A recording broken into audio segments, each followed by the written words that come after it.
All right, howdy, welcome back to Windley Mania, the greatest podcast you never heard of, brought to you by the greatest band that you have never heard of, that band being Windley. You have to follow at Windley_band on all those socials to keep up with the world of Windley. The new EP, Scenes from A Hat, is out there on the internet, and also the We're Trying records. They got the cassette, and they're orange, and I kind of want to take a bite out of one. They look delicious. They look like candy. Yeah, they do. It's like a good midnight snack. Absolutely. And they've been sitting in my room. They just need a new home. Yeah. So I am the best in the world, Andrew Reidner, and with me as always, man's best friend, Devin Hopkins. Devin, how you doing, pal? I'm here. I'm excited. Yeah, this is the earliest I think we've ever been out here. Yeah, I don't think we've ever done one this early. Yeah, this is fairly early. We have a show tonight. We don't, but one of us does, right? Yeah.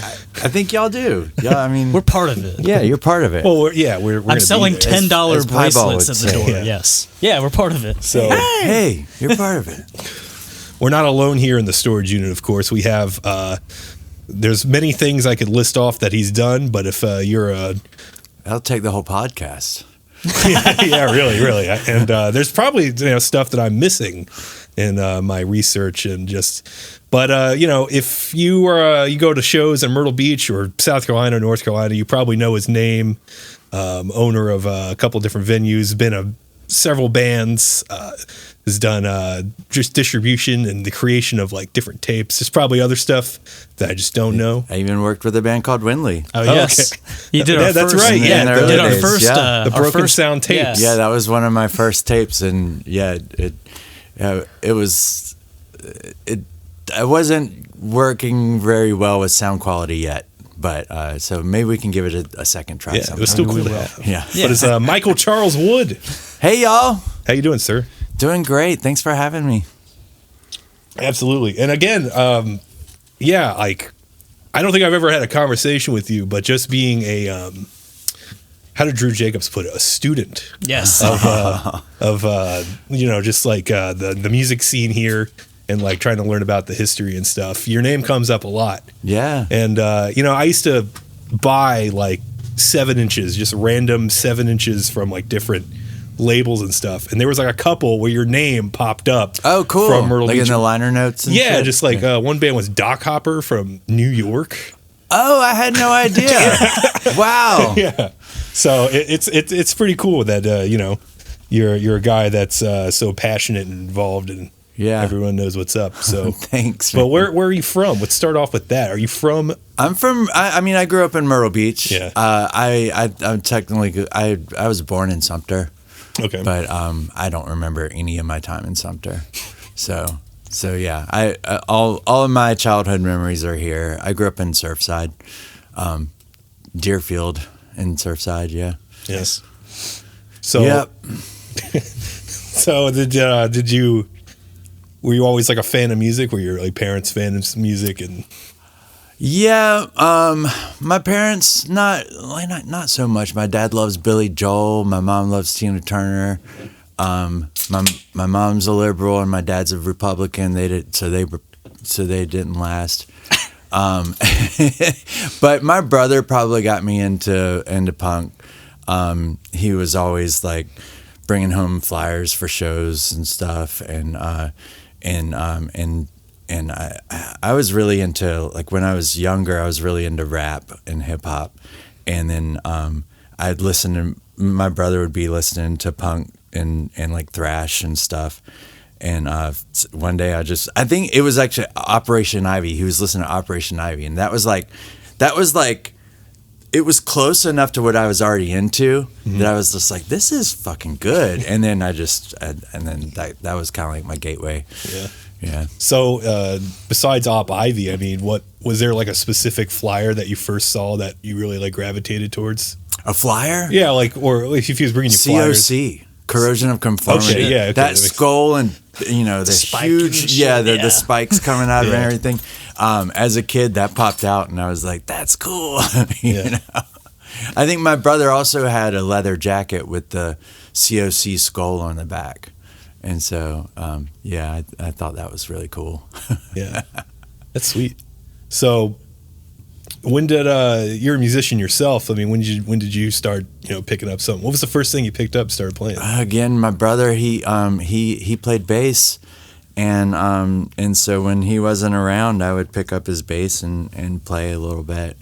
And I mostly played bass for the beginning of all my the band starting bands. My first real band I played bass in, that was the Hall Monitors. Yeah. I think we 96 or 97, probably actually 95 I think. Wow, I'm old. Speaking of the Hall Monitors, you guys have a lot of with Broken Sounds. You're putting all that old stuff back out. Yeah. How many practice spaces did that band have? Because I was reading all the different blurbs and stuff. Yeah, man, we had at least 3 or 4, and then there were times that we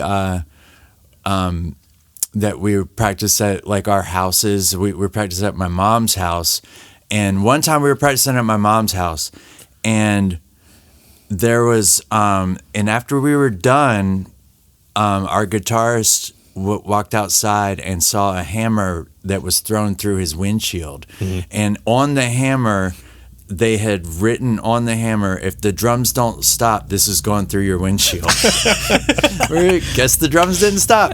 Yeah. So you resulted in a broken. Did they do it? Did you get a busted windshield? Yeah. It went right through. Well, worth it, I suppose. Yeah.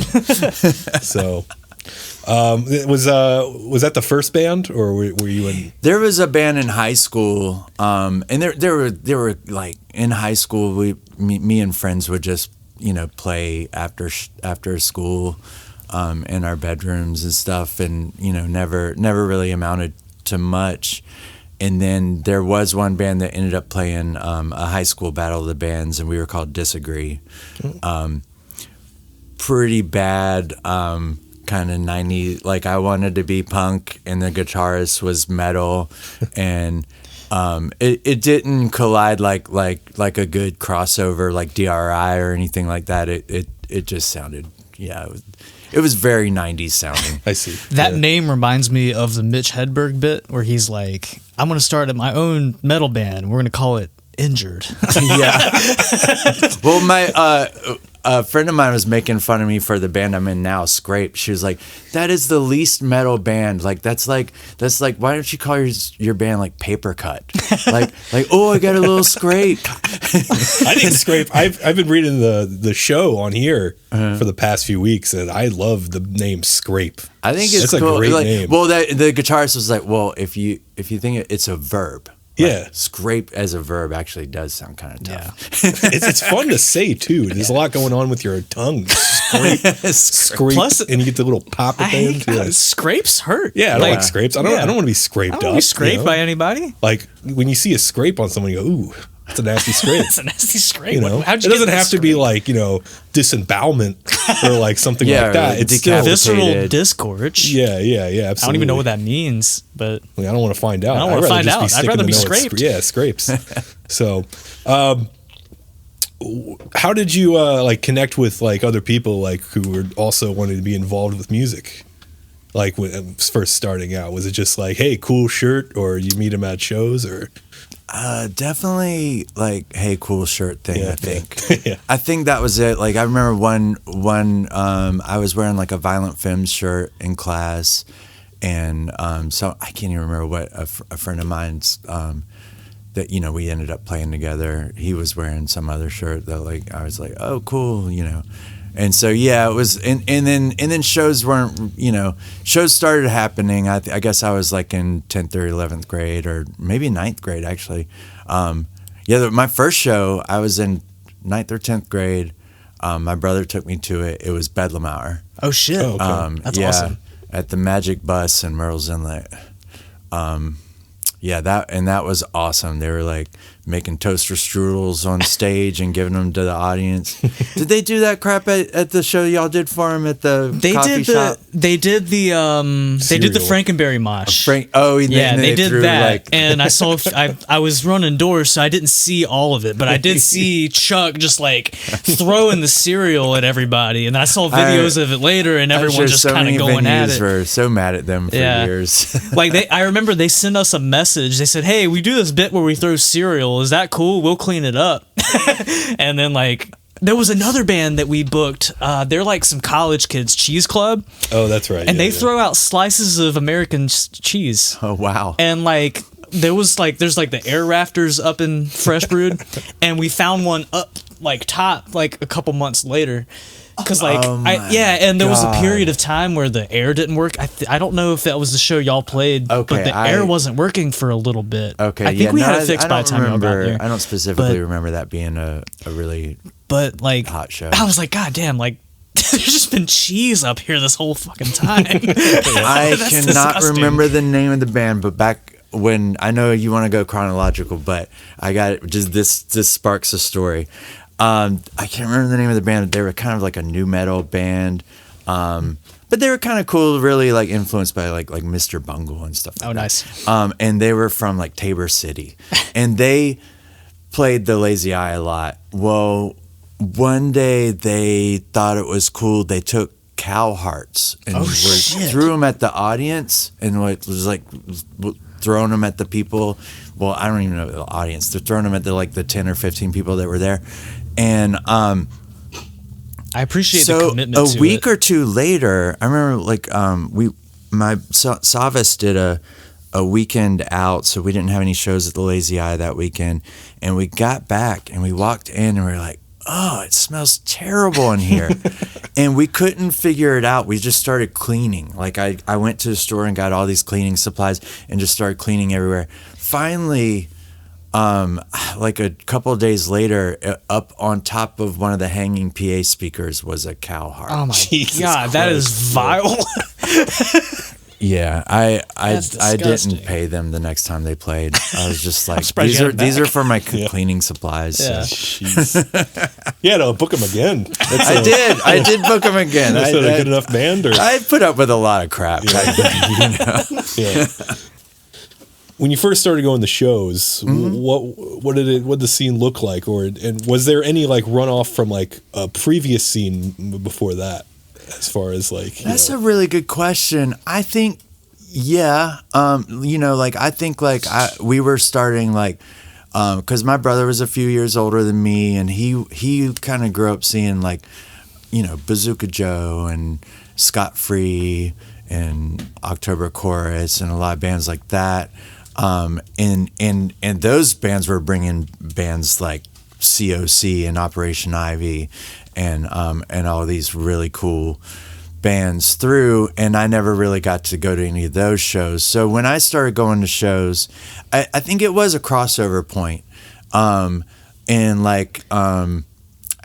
that Bedlam Hour show, I was going to see bands of kids more my age. There was a band called Purple Jesus that had Scott Smallin in it, who is also playing tonight. And there was a band called Point Blank, and there was a place called the Fireman's Clubhouse where they'd rent it out and have a bunch of shows. And and those were all people my age doing things. So we were kind of starting something new at that point, and that was in the mid 90s. Okay. Yeah. So. And then so that, I guess that's part one. Chapter one. So besides playing in a band, when did you get involved with like booking, or did you just do that? Was that just with it anyways? Like you wanted to do a show, so you're like, well, I got to find other bands too. So. No, I think the hall monitors we were kind of getting asked to play places, and then we may have put on one or two shows, but I think for the most part we were, it was someone else doing it, and then like late 90s I started putting on a couple shows. Like I started putting together this somewhere in North Myrtle Beach started letting us put on shows there, and I can't even remember the name of the place. It only lasted a couple of times. And you know what, come to think of it, actually I was putting on shows back around that time with the hall monitors. We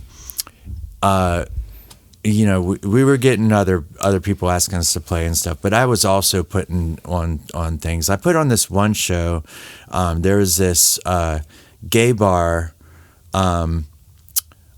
off of 501 that would let us, like whenever because they were late night, so they would let us do early shows. So I remember my first show there was Stretch Armstrong, Prevail, my band, and a bunch of other bands. And and that was great. Did you ever I don't know what the scene like, because I know here it's a lot of like still cover bands and stuff that get a lot of the shows at the bars that a lot of people try to go to. Did you have to like kind of beg some of these places to say, hey, like I got these punk bands that want to play? Like how did you go about that? And then once they see like all the underage kids come in, they're just like, all right, that was fun for one night. You're not doing it again.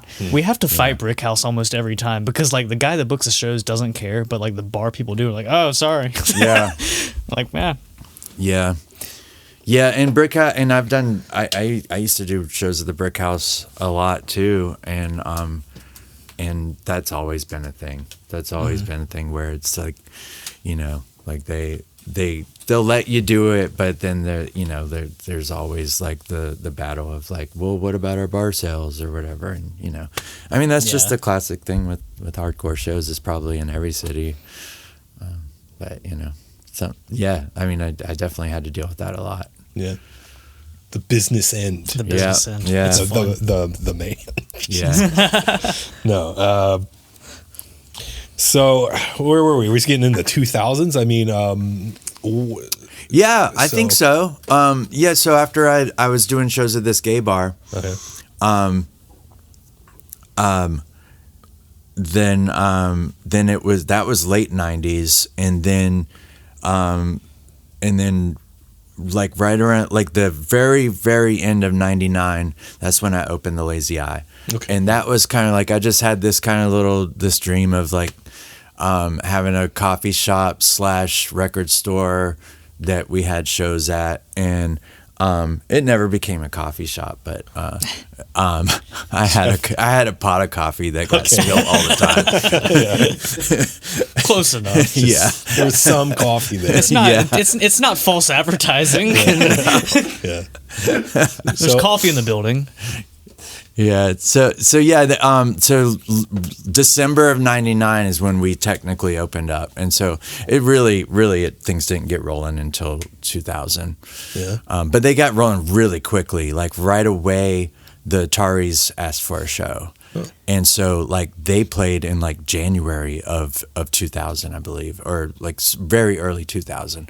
And I was still working at a record store. I hadn't, I ended up quitting the record store and just doing quitting working at that record store and doing my record store full time. And then the Ataris like right away, the Slackers right away, like all these bands just like, I mean they were just in need of a South Carolina date, I guess, and I don't know how we were. I mean, Columbia has always had a good scene, so I don't know how we were competing with that, but we were. So. Yeah, like I know, like the route here, that's always been like a thing of discussion where it's like some bands just like bypass Myrtle Beach. Some bands just bypass South Carolina completely. Because I saw Carlin from New Brooklyn like post about. I was like, hey, I've like. This place exists, and we have a bigger room now. Yeah. And where do we chop liver? Yeah, exactly. And I guess Myrtle Beach is just off the interstate far enough where bands are like, fuck that. We'll just go play somewhere else. Well, when I had the Lazy Eye, I don't know how it is for y'all, but when and I don't know what the scene is like these days, but when I had the Lazy Eye, a lot of the bands that came through were like No Idea Records bands from Florida. Because I mean, it was right in line. Like they were coming from Florida, and then they would come right through here in order to get to North Carolina or whatever. We get a couple of the smart punk bands these days. I don't know is No Idea still open? Like, are they still doing stuff? I know Smart Punk's the big label now. Down there. I think kind of Smart Punk kind of. I booked one Smart Punk adjacent band coming up because they. we're connected with some people in Florida, but yeah, it's still kind of Do y'all similar. get bands on the way down to the fest? We kept October open last year in case that happened. Yeah. And it didn't happen. No one hit us up. We were like, shit. Like, we would make an exception to play a last minute show to help out a fest band. Yeah. But like, it just didn't happen this year. Maybe this year it'll happen. I don't know. Yeah. We're trying to be annoying about like, hey, Myrtle Beach is happening again. Yeah. We try to annoy everybody we can about it. If I can help, let me know. I'd love to reach out. I don't have all the contacts that I used to, but I still know a couple of people. Nice. Yeah. So the Lazy Eye. Yeah.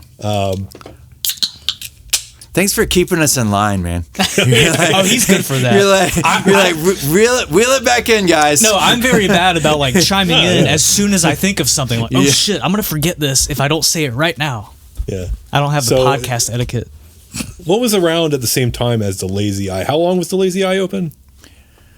4 years. 4 years. And then the Limelight came along, and I was still going, and Kathy and Amy opened the Limelight, and they were just, I mean, it was kind of like almost the exact same thing that I was doing, and they had a nice big space, and we were friends, and I was just like, hey, you've got a space in the back there. I was like, what if I moved my record store to that little space and I booked for y'all? And she was like, yeah, let's do it. And then that ended up working out really well. And then the Limelight brought in a lot of bigger shows because it was a bigger space. Yeah. And then the Limelight, we ended up like actually serving beer there too. So that was that kind of opened things up a little bit. No coffee still. No coffee still. but I'm a failure. That's what it boils down to. I've meant to open up a coffee shop and never happened. Still don't have one. Huh? Hey, don't have one. One day it'll happen. Yeah, absolutely. I'll invest. So, what did you prefer having more access to, like a record store or a space for bands to play? I mean, comparing the two. I didn't make enough money off of either to sustain it. So it was a really good cohesive thing. Yeah. And this was in the early 2000s, so records weren't cool again yet. Mm-hmm. And CDs were still kind of cool, but then this is right when digitals was starting to come out. So I'd actually get people doing special orders and then be like, never mind, I downloaded it. God damn. And then, That's yeah, I guess that's a battle you've been battling for, a long time now, especially with the, physical versus digital. And now it's like swapped again. Physical's coming back up. Yeah. Like CDs are about to be cool again. Yeah. Yeah, I know. Yeah. I mean, I'm selling a lot of my CD collection on Discogs, and I mean, I sold like an old Fugazi like live CD for like $30. That's insane. Yeah. I sold mine as a lot on eBay a couple years ago because I was like, well, my car doesn't have a CD player anymore, and I could really That's kind of why I'm saying selling off mine. I could really use extra money, so I just put them all as a bundle on eBay, and I don't know how much it was, but like now I could probably get more. I probably got more for it now. It's crazy. Did you have like any like specific like strategies you would try to like push the physical stuff, especially when that was going on, where you got people going, I just download it instead, like. No, you're just like it's no, just gonna, I don't think happen, so. Yeah.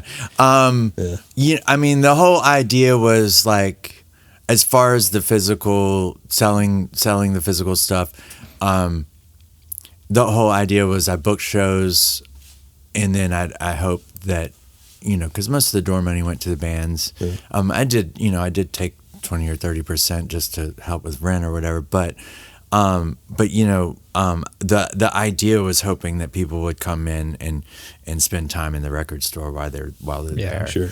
And and sometimes it really worked. It all depended on the kind of the show too, because I didn't have every type of music there. Like I kind of just bought things I liked. I mean, that's fair. That's fair. That's honest. Yeah. That's kind of what I do. Yeah. It's like, these guys will help you. So who were you playing with around that time as well? Because you were still, you know? So the hall monitors, our drummer had moved away, but me and Curtis, the guitarist, we were still playing, and so we changed the name and got a couple other people to jam with. We changed the name to The Curtains. And that was a little bit different. It was a little bit more poppy and no more screaming and stuff. And then so the whole idea, like I opened it. It wasn't I didn't open it by myself, really. I got a couple of friends, and I was like, let's open this and use it as a storage or a practice space for our band. And me and Brian McKenzie actually had a project at the time called Flash Photography, and it was a synth pop band. And I think once we opened the studio or the studio / record store. Once we opened it up, I think we practiced like 3 times. So it was just like, so the idea of it ended up becoming, Brian stayed and he made it a recording studio. Mm-hmm. So the back part of it was recording studio / show space. And then the front of it, I ran the record store. Yeah. What was the question anyways? Well, like, you were doing the record store and the Lazy Eye and Limelight, and then I was asking, after hall monitors, like the other bands. Right, with bands. The bands, that's right. Okay, so the Curtains, we tried to do the flash photography thing. That didn't work out. And then the Curtains were jamming. And then actually Curtis ended up leaving. He moved to Atlanta, I believe. And then... me and my girlfriend at the time, Chrissy, we were sitting around the record store one day, and she had a Casio keyboard, and I had my bass, and we were just kind of like coming up with silly little songs, and then Brian McKenzie just started banging on pots and pans. And we played that. We came up with like 3 songs, and we played that night, opening up for whatever show was playing. I can't even remember. And I don't know if we had a name yet, but then we ended up calling it Planet Cock. Yep. And I think I've seen that. I've seen that a lot. Yeah. And then we ended up playing a lot, and we ended up being pretty active and traveling some and playing around. And then what happened with that was then Chrissy, she did like an internship in Japan. And so when she moved away, she was only going to be gone for a few months, but when she moved away, when I'm that age, I'm like, I just want to keep doing things. So she moved away, and we just same members, but we kind of started this new project, and that ended up being Savas, something about vampires and sluts, while she was gone. And then when she got back, we had a show booked, and she was just like, holy crap, I want to be part of this. So then she was part of the band after that. So with that happening, it was most of the same members plus a couple of Planet Cock. So Planet Cock just kind of like went away at that point, and we changed it to something about vampires and sluts. No more cock. But it's funny because they don't sound like each other at all. It was a totally different thing. No. Yeah, I remember. Like one of the first times I went to like Kilgore Trouts or something. I remember seeing the Planet Cock CD. Yeah. And I was like, what is this? Yeah. I've never been to this specific planet. So I remember that was like an early like. You were like, finally, a planet just for me. You said you slammed on brakes. Yeah. I've never bought anything so fast. And I asked the people, is there a map to get me here? Or, yes. Yeah. So, absolutely. That's fantastic. I think we decided against it, and you could tell me if I'm wrong, but we we decided to call our first record "Fear of a Cock Planet." Yeah, that's exactly it. Is that it? Yeah, Okay, I thought maybe we didn't release that. I'm pretty sure I saw that because I was also like a fucking little nerdy Porcupine Tree fan. Yeah. and I was like, oh, dude, the Dick album's got like some Steve Wilson shit on it. They got some sense going. Yeah. Get experimental. Yeah, absolutely. Experimental cock. Oh, man. Something about vampires and sluts. I mean, everyone knows that band. I mean, that was popping up on that that post that was going around all like a couple you've seen weeks that ago. thing that was going around. The people doing the throwback Myrtle bands. Yeah. There was a lot omitted from that. Did y'all like, now? Y'all are younger kids, folks. I'm a young man. How many bands did y'all recognize off of that little meme? I'd have to look at it, but I have to look at. I recognize some of them mainly because like my uncle and my dad have been like my uncle was in bands. He was in your band, Ryan Carter. Oh, cool. Yeah. Oh, he was Ryan. in bands with you. And my dad went to shows back in the day, so like I recognized some of those bands. I was like, Right. okay, yeah. I a lot of them were before I started going to shows, so I didn't catch them all, but like, Yeah, Ryan was in Shark Legs. Shark Legs. Yeah. Grave Shark Intentions. Legs is great. Grave Intentions. Oh yeah, Grave Intentions. I That's remember right. Yeah, he Grave picked me. He Intentions, was yeah. picking me up from school when he joined that band, and like he was listening to like y'all's practice demo or whatever. So like, Right. and y'all did a Descendants song, didn't you? Yeah, we did. Y'all we did Silly Girl. Silly Girl. Yeah. Yep. Uh huh. I was in like middle school when he started playing with y'all. So Nice. I do remember that. We and that's when I was kind of full force doing shows, and that's the beauty of doing shows. Y'all know about this. When you book a band you like, you get to play with them. Yeah, Sure. Yeah. You booked the show, so I put our band. We opened up for the Queers. We opened up for like Michael Graves. I have those which, posters. but I have those posters somewhere. Yeah, yeah. We opened up for a bunch of cool bands, but yeah. And then I think and that was a band that just broke up because I moved, but I really liked that band a lot. Yeah. Yeah. I think I have like a Grave Intentions pin and a sticker. So I have the pin somewhere for sure. I put the sticker on like 2 or 3 different things. Like I got a handful of them, so Yeah. I repped it. I think I had a shirt too. Shit, what about shirt is? Yeah. So where are we at now? Something about I vampires and spiraled off. sluts. Okay. Yeah. So I spiraled off. I went to the future. I honestly I forgot about So- Grave Intentions, and I remember that being, right. So during the Lazy Eye time. Yeah, I forgot about Grave Intentions too. Yeah. Sorry, Jerry. Jerry's gonna be mad at me.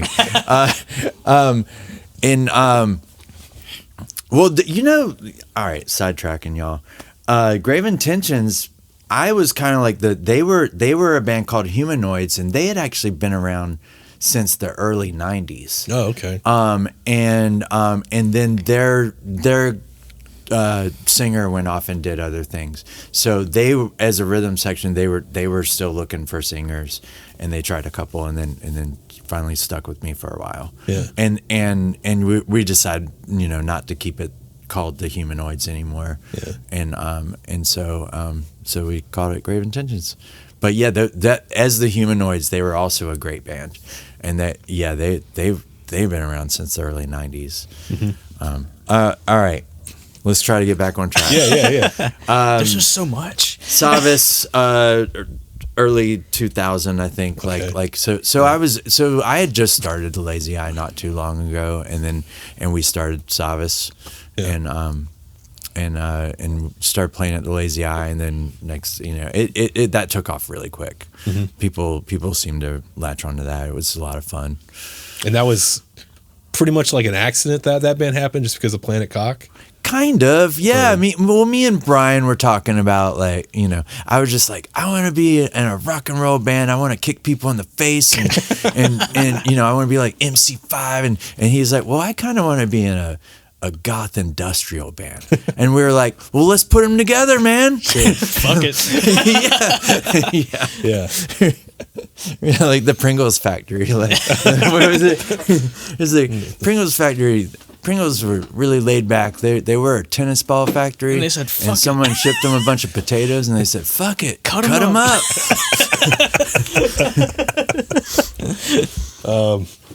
That's another thing too. Like I don't want to like forget like a specific band. Like I forgot about Grave Intentions, so I'm like trying to like tread carefully.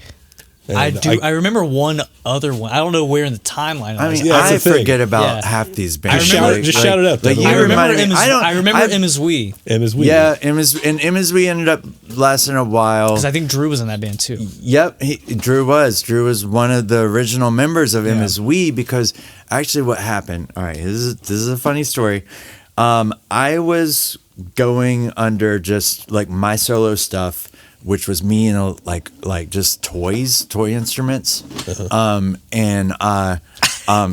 you. Oh, the Beer Man. The Beer Man cometh. I was doing this thing with toy instruments, and it was kind of experimental, like, you know, no vocals or anything. And I just called it M for Michael, you know, like the letter M. And this guy in North Myrtle Beach, shoot, I can't remember the name of the venue, but he was putting on a show, and I was like, I hate kind of going on the show, and I explained to him that M is me. And so he put on the flyer, M is me. So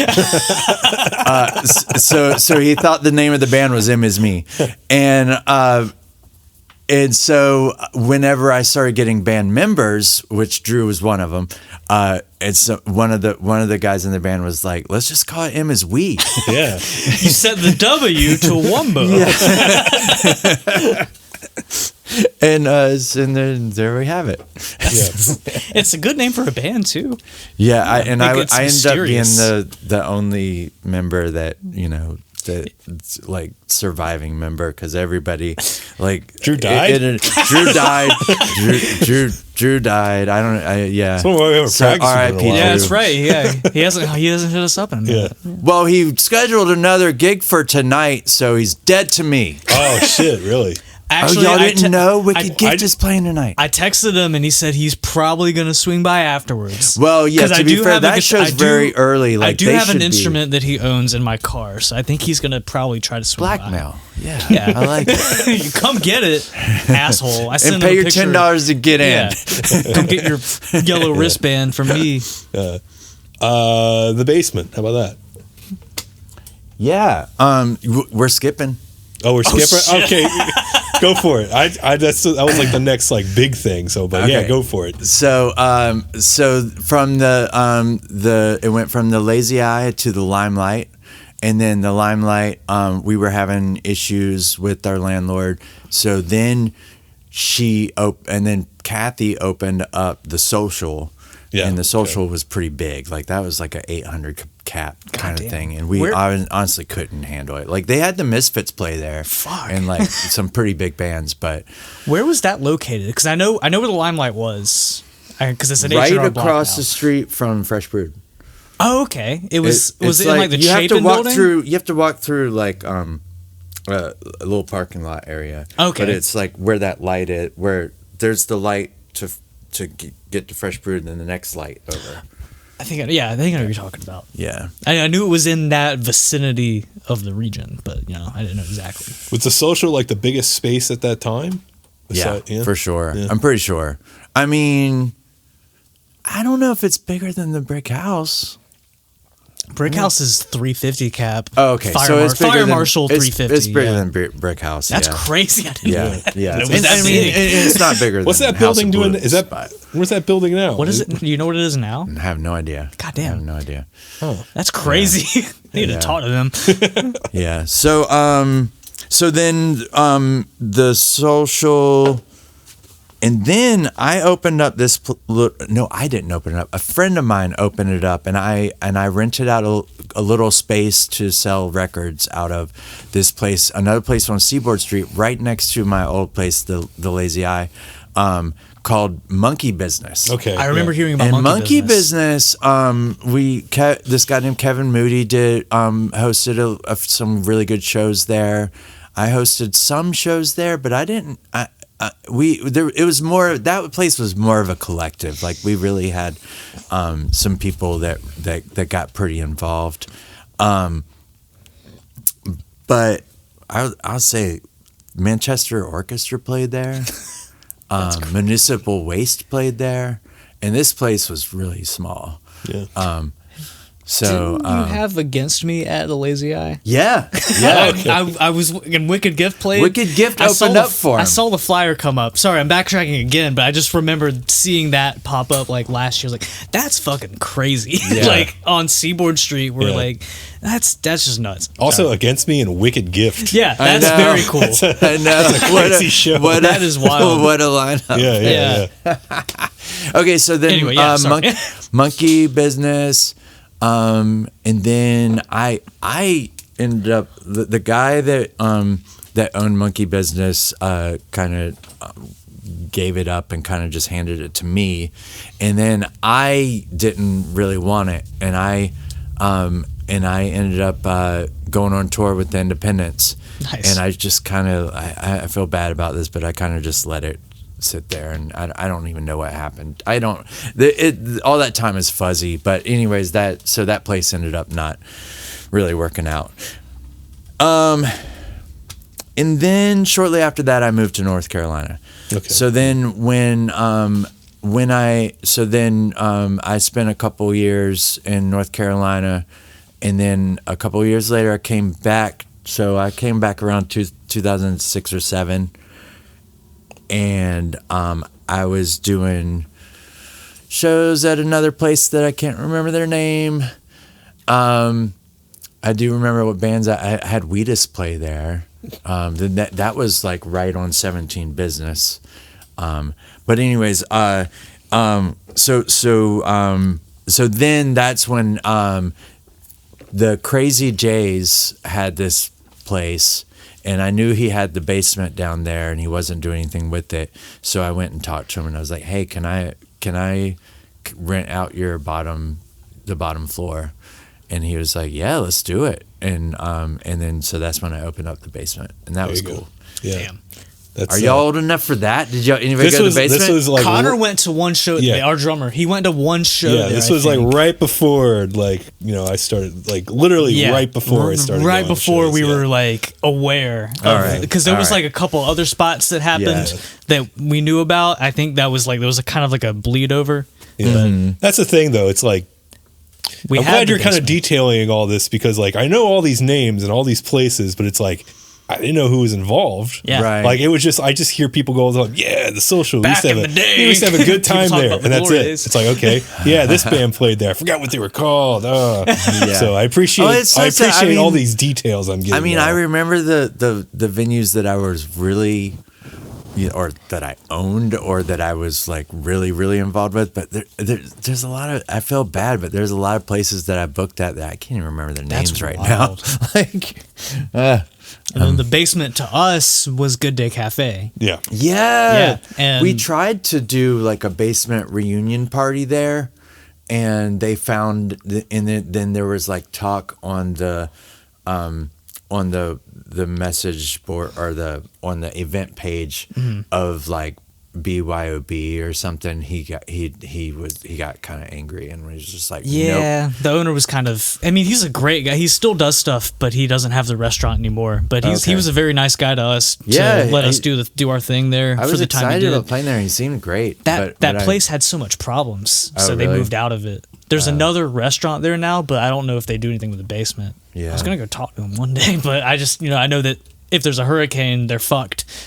Because that happened. Yeah. That happened to a couple shows that I booked there. Oh, really? Yeah. And they said, "Hey, we can't do it. The basement's flooded." I'm like, oh, well, Oh, wow. fuck. Yeah, I don't think it ever flooded when I was there. So what was the first show at the basement? The historic basement. The basement. It 2 nights in a row. We had 2 grand opening nights. It was just like every local band. Okay. Nice. It was like 8 bands a night. Yeah. And it was I can't crazy. imagine doing that now. We don't even have 8 local bands. Well, we do, but it's just I would be it's playing all the half same of people. I would be playing half it's of the sets. Yeah. So that's interesting. On just 2-day festival sort That's of thing. good. Yeah. That would be so cool to do now. Yeah. Yeah. So So do it. That's up to Devin. I don't do. I got to start more bands. Yeah. Yeah. So I mean, that's a venue that that especially I guess like I've heard people like in our stories. our age group or just like a couple years older. That's like a lot of their first exposure into the yeah. There was a lot of hardcore shows there. Like the 100th played there a Yeah. lot, and Shane did shows there every once in a while. Shane Michael, I mean, yeah, there was all kinds of stuff. Like that was more we did a lot of crossover. That was my first like doing shows as a kind of a bar, like we had a karaoke night and so we did, that was like my first like time actually having to worry about like, are we going to sell booze tonight? Like, oh God, I hate it. But that was what happens. And then, our last show was the same thing. We just like, it was this huge, like, I think every band in town, like we had 8, like somewhere between 5 and 8 bands play, and someone went and like ripped up they completely went, like knocked out like all the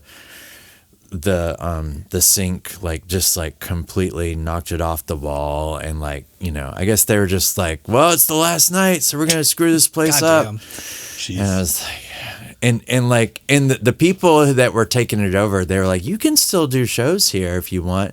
And then after that night, they were like, maybe you can't. Yeah. Like, oh man. Yeah. But I didn't really want to anyways, because the guy that owned Jim, the Crazy J, He was crazy. He was crazy. He was just a really great guy, and I would, I wanted to stick with him. So we were thinking about going to other locations, and it just never worked out. Yeah. So, what exactly happened after the basement then?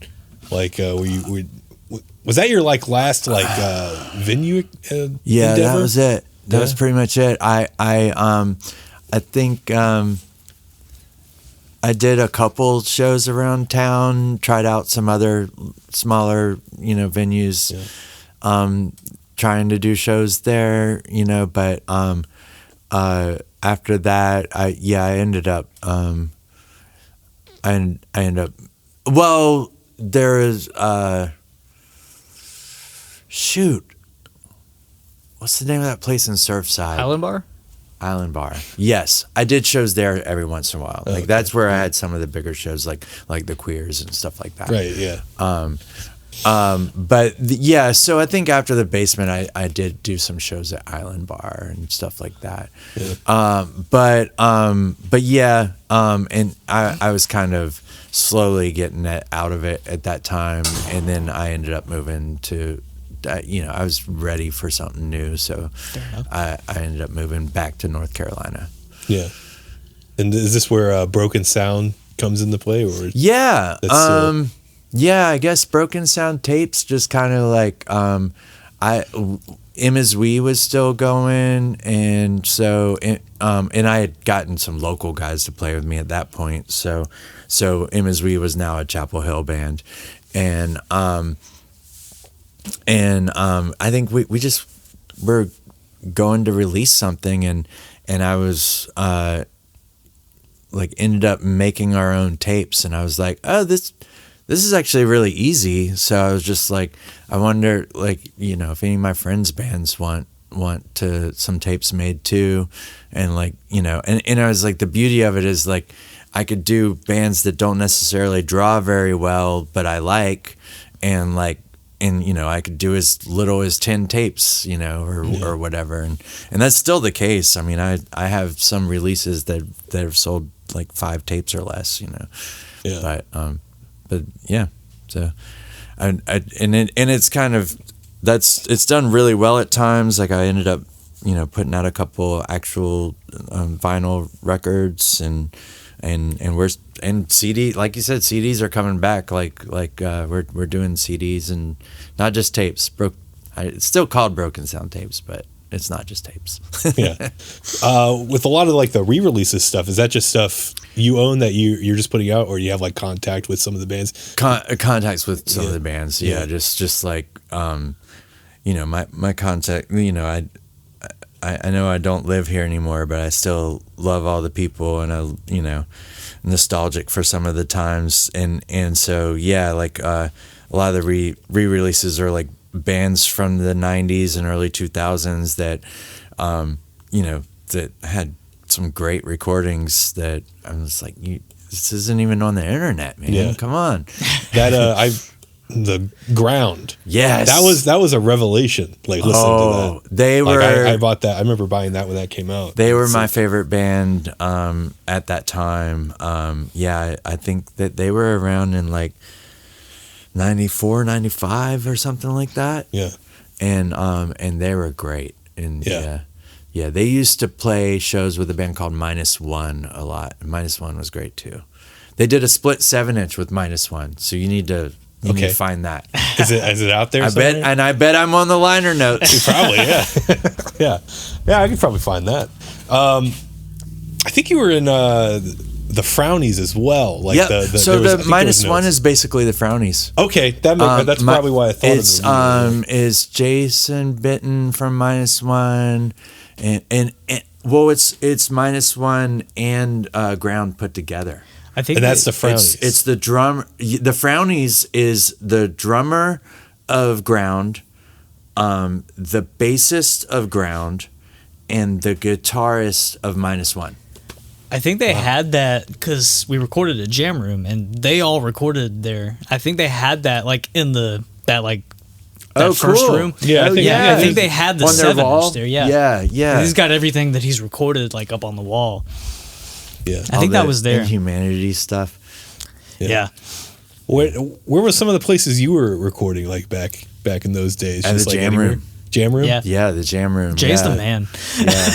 Jay's awesome. And and this guy named Seth Moody, I think, was our, like, when the Hall Monitors, our first place we recorded. I can't remember how we found the guy, but someone in Wilmington. So we went up to Wilmington to record. But then we we ended up at the Jam Room. I think that was the place to record. Yeah. And I mean, it's still a good place to record. I think, because we were talking about, like, for Scrape, we were like, I mean, really loud, heavy bands, like, a lot of engineers just don't know how to deal with it. So it's just like, and we're like, yeah, maybe we should go to him. So anyways, we'll see. Yeah. Jay Matheson is just an incredible guy. Cause like you go back and like listen to like some of the stuff he's done, and it's like this crazy, heavy, loud stuff. And then you talk to the guy, and he's like, "Hey, how you doing? Oh yeah, how you doing? Yeah. Well. When I did that band, they were wild. He told us all kinds. We should get him on here because he's got some stories. Yeah. He was in a band with Chris Bickle called Confederate Fag. That's right. I think he told us about that. Oh my God, they were amazing. And this is like going through the timeline. We did skip a band that I was in called the Wet Teens. So I know that too. And we were us and Confederate Fag. We were kind of doing the same thing. Like we're just like kind of, mock cock rock. Like it was pretty funny. Yeah. And yeah. That's great. Yeah. So you're doing Scrape, and you're also, it's Heavy for the Vintage as well? Yeah. I've got 3 projects right now, and Scrape is my band that is probably the most active, and then my solo project is Heavy for the Vintage. And I do have a couple band members that I'm playing with Heavy for the Vintage now. And then the third project is Gothic Hangover, which is just a recording project, and that's me and Brian McKenzie. So from Myrtle Beach. Y'all put out something recently, didn't you? Yeah, yeah. We just for Bandcamp Friday, nice. Like last Friday. Yeah. That one's a weird project. And then Christian. She put out the Boys Don't Cry cover under that moniker as well. It's a weird project because it's like I'm not necessarily playing on all of it. It's just kind of like, it's more of a collective. That's cool. Yeah. it's like anything that Brian puts his hands on and like kind of messes with, and like, you know, like I send him a song and I'm like, here's this dub reggae song I wrote, and he sends it back and it's like a pop punk song. I'm Nice. like, what did you do to this thing, man?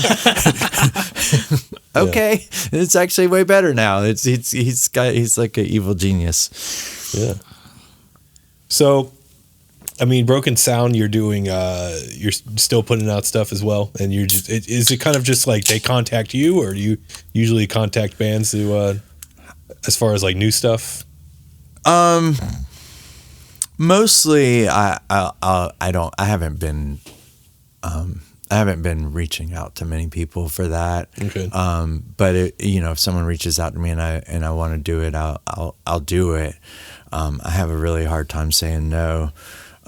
Don't get any ideas, anybody that listens to this.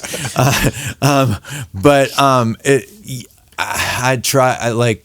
I have a habit of just putting way too many things on my plate, so I'm trying to just keep Broken Sound Tapes as like a really low key project, and not like try to bite off more than I can chew.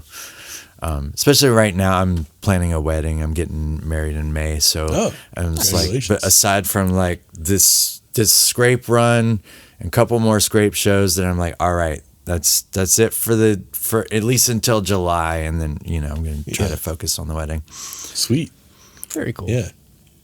So did I miss anything in the timeline? I feel like I probably missed a lot, but oh man, we'll have to do a part 2 probably. What did we miss? Yeah, I was trying to get to like the sort of the surface level things. I know people would probably, why didn't you talk about this? Yeah. Yeah. Anything sticking out in your mind that maybe I forgot? Oh, I don't know. I mean, I think we got a lot of it. Yeah, I mean.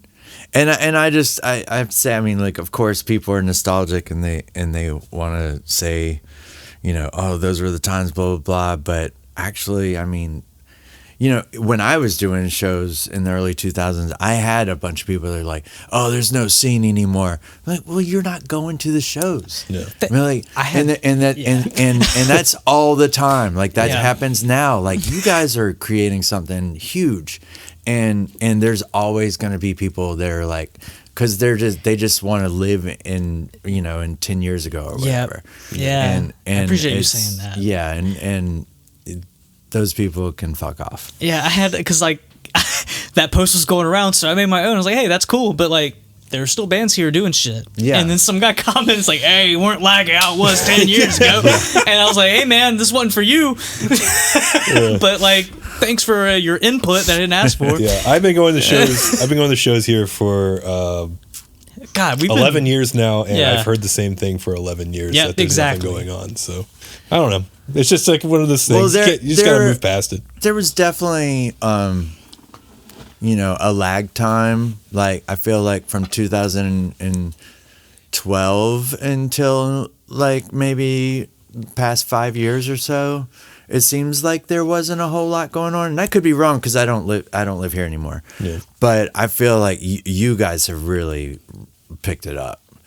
I don't know what has, like, between 2012 and like since y'all started doing shows, if there was a scene, I just don't know about it. Well, there was the sound hole down there where the sound hole was cool. Yeah, and it was the rocket. There was Rockin' Hard, and then the other but that was right around 2012. Yeah. So, but you're talking about after? Well, there was the Rockin' Hard thing for a while. There's the Beat Farm. What was the Fresh Brew was Woody's. Always doing stuff. Woody's was doing stuff. Yeah. We had some spots and we had some good shows, but like it hasn't. Crispy Yummy Donuts and food, seafood. Yeah, you guys Crispy Yummy What's Donuts that? and great food. There was one show there one time. Oh, cool. The only show there. Conway, Someone ripped a booth out of the wall, and like I saw them at the end of the night, like counting out money to hand to the owner. I was like, "Come on, the fuck on, like behave, like for real. Like this is you can tell that this is not the place for that, but like you're like, oh, I'm sorry." Punched holes in the ceiling. It's like, this is why we can have nice things. Yeah. But I mean, yeah, I mean, I guess if you're not like, I mean, and I guess I could be proof of that because I wasn't here from like 2013 to, you know, and I'm still not here, but you know, if you're not inside of it, you're like, you could, it's real easy to be like, oh, things aren't, it's dead now. Yeah. But that's just simply not true. Because I mean, the last time I played here was for a show that y'all booked, and that place was packed. I mean, I forgot what we had. That was show. the Bedlam Hour show. Yeah, there was like 150 people there. Yeah, and then we had, it was a show that Shane helped us book the next day, and we had like 300 people yeah, that was so it was kind of like a throwback really weekend big, for two different like eras of the scene that like came to shows a lot. Yeah, and both shows had new and old bands at it, so it was really cool to kind of have all of that in the same room to see that we're still doing shit. Yeah, and I want to do something like that again. Yeah. So yeah, I was kind of hoping that'd be tonight. Yeah, because you know we've got what is Circuit called now? It's Corrupt Faith. Corrupt Faith. Yeah. They got a big flag. They got a flag. At the skate shop. Yeah. Yeah. They got like a big like bed sheet with the name spray painted just on. They're it. like they're just so DIY. It's awesome. Yeah. I'm good for them. No they're so DIY. no they Facebook don't have page. They don't have any social media, and we're like, just make an Instagram. You don't have to post on it unless you're talking about your show. They don't fucking need one. They don't need one. They don't need one. They get people to come out without it, but it's Yeah, like, hey, I'd like play- to tag you in something so people can check it out at least. They play some So they cool can shows find out it of town easier. too. Yeah. Yeah. So they're all set. They're good. They're doing great. Yeah. What's just like one more? I guess this is sort of like a nostalgic based question. What would you say was like the perfect evening of a Myrtle Beach show for you? Do you remember? Is there one specific show that's like nothing's gonna top that one for me? That is a good question. I mean, this is cheating. And I'll try to give another answer if I can think of it. But of course, like our last the Savas reunion show just recently. Oh yeah. Just because I mean we had a number of people fly in to see it, and you know and that show was nuts. Yeah, I mean, like to get people to actually fly, like take a plane to come see me scream on a microphone is just like. I just don't understand it, but I mean, and it means a lot. So for me, that was just seeing all these people that I haven't seen in so many years in one night was just absolutely amazing. They wouldn't know it because I didn't get to say hi to half of them, you know, because it was like everybody at once. Yeah, I'm just like, hey, I'll talk to you later. And then I never see them. Yeah. Other than that, I'd say like some of the early Lazy Eye shows that were really just kind of starting like this is it felt like this is something we have kind of like the Against Me show or like this band Q and Not You when they played there, you know. And then there was some shows like when the Locusts played there. That was just absolutely crazy. I didn't necessarily like that show, but that show is important to me because it was. I mean, I didn't like it because it was just nuts. There was way too many people. I mean, you know, I don't know if you've ever even. I mean, because the Lazy Eyes. It's still there as a recording studio. Mm-hmm. It's Brian McKenzie's recording studio. So if you go in there, a lot of the same band stickers are still on the wall and stuff. Okay. And so yeah, if you ever end up walking through there, it comfortably fits. I mean, it's like the size of this. Yeah. This room here, it comfortably sits like 15 people.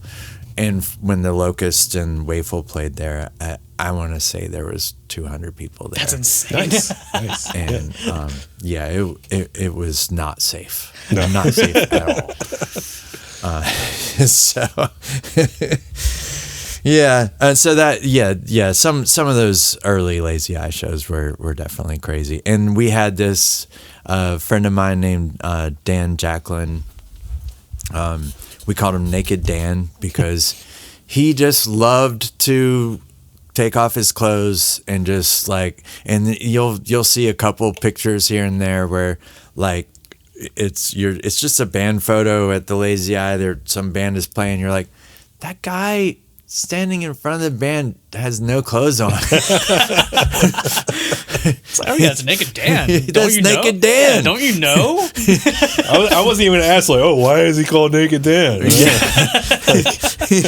I wonder why. Yeah. And so just like things like that, and just like, yeah, that was our thing, you know. And you know, so that was special. Sweet. Dan and your tiny penis, we just love you so much. Got a lot of pride, I guess. Yeah. It's always the tiny penises that want to show it off. Gigi like, Allen, you know? Yeah. I'm sure, Dan, you're a grower. Yeah. But you know, in those certain times where we saw you naked, it didn't look like you had much. Seth. He's just catching a fucking stray out here. Fucking cool Seth, dude. Jeez. I remember him saying that to me. That's why I said that. He said, self-admitted it's a grower, not a shower. Oh, yeah. Yeah. Absolutely. Yeah. Well, Michael, I really, first off, I appreciate, all the passion and then the work for the past number of years. Thanks so doing much. what you did here. So, you Yeah. know, without, I'm sure, like, without whatever you did, neither of us would. Yeah, probably I don't think we'd be doing this right now. So. Well, y'all are doing it better. Stop. Y'all So definitely more organized. That was our goal. We were like, let's just like, cause let's not fuck this up like he did. Let's just not step on each other, because we were already kind of halfway doing it. And we were like, let's just not. We were all already friends. Let's just work together. Yeah. So. That's cool. So, that's awesome. Would you like to detail how people can, find everything you're doing? And sure. Yeah. So, I mean, I'm not really booking shows anymore. So yeah, all I'm doing is playing music and running the little record label. The record label is brokensoundtapes.bandcamp.com, and then Scrape, the band that's playing tonight. Thanks to y'all. Scrape.nc. I don't know. Look up Scrape. I can't even remember. We'll post all the crap with it, I think. Maybe y'all can look it up and edit it later if you don't. Well, I know it's scrape.nc for Instagram. Okay. Yeah. Everything's always in the show notes, as the pros call it. The pros call it. Show notes. In the biz, they call it. Yeah, they call it the show notes. Nice. So, thank you again, Michael, for hanging out. It's Thanks so cool much, y'all. Get a lot of details on this stuff. This was a lot of fun. Absolutely. Yeah. Devin. Yes. There's shows that go on in Myrtle Beach. There's a whole bunch of shows in Myrtle Beach. There's Myrtle Beach shows. At Myrtle Beach shows. At Myrtle Beach shows. Yes. That's the shows that happen in Myrtle Beach, booked by Myrtle Beach shows. By At Myrtle Beach shows. Yeah, there's a lot of shows that go on in Myrtle Beach, but there's nothing like a Myrtle Beach show. Yes. So I have March and February detailed out. Okay, go for it. Yes. Quickly. Quickly? Well, I'm going to take my time. Okay. So this past February, Yep. Scrape played and it rocked. It was awesome. Remember that? Remember Yes, how it was awesome. awesome? I remember that. So coming up on the February 23rd, we have Newgrounds Death Rugby coming back. We also have Gal, which is like most Newgrounds Death Rugby, a band called 143, and Darlington Chainsaw. Then we have some EDM happening after that. Future Coffins and Grayskull. Oh yeah, Homicide is playing as well. I imagine they'll play Not the wrestler Homicide. Not the wrestler Homicide. I'm bad at doing this. This is why I usually do it. March 23rd, we have Turna Forte, Clean Sweep, Convalescent, and Equal Creatures at Brick House Lounge. That is the Turna Forte record release show. And then on March 30th at Fresh Brewed, we have Ocala, Schwick Potter, Busted Radio, and a Brevity. So come to those, follow at Myrtle Beach shows. There's actually more coming up after that. I just wanted to get through February and March since those are Hang on, announced. let me get my buddy Ryan's show real quick. Ryan Granger of Fragile Life Records. I had his March show on there. It's the March 9th show. It's Crypt. Yeah, Crypt, Grimjaw. I didn't have all Crypt, the... Grimjaw, Disgrace, Yeah. or Denounce Disgrace, Coffin Slide, and Arcadia Studios March 9th. I had that on there. I just didn't have all the bands. So, anyways, one last thank you to Michael. Thanks, y'all. Absolutely. Thank you so Thanks much for hanging out. Devin, you have anything else intelligent to say? I never do. I know that. All right, so you got to follow at Windley_band for the world of Windley. You got to follow at Myrtle Beach shows, and you have to have a very nice day, or else I'll fucking know about it, and you won't like the consequences you'll receive. So You never goodbye. want Andrew's consequences. Nope.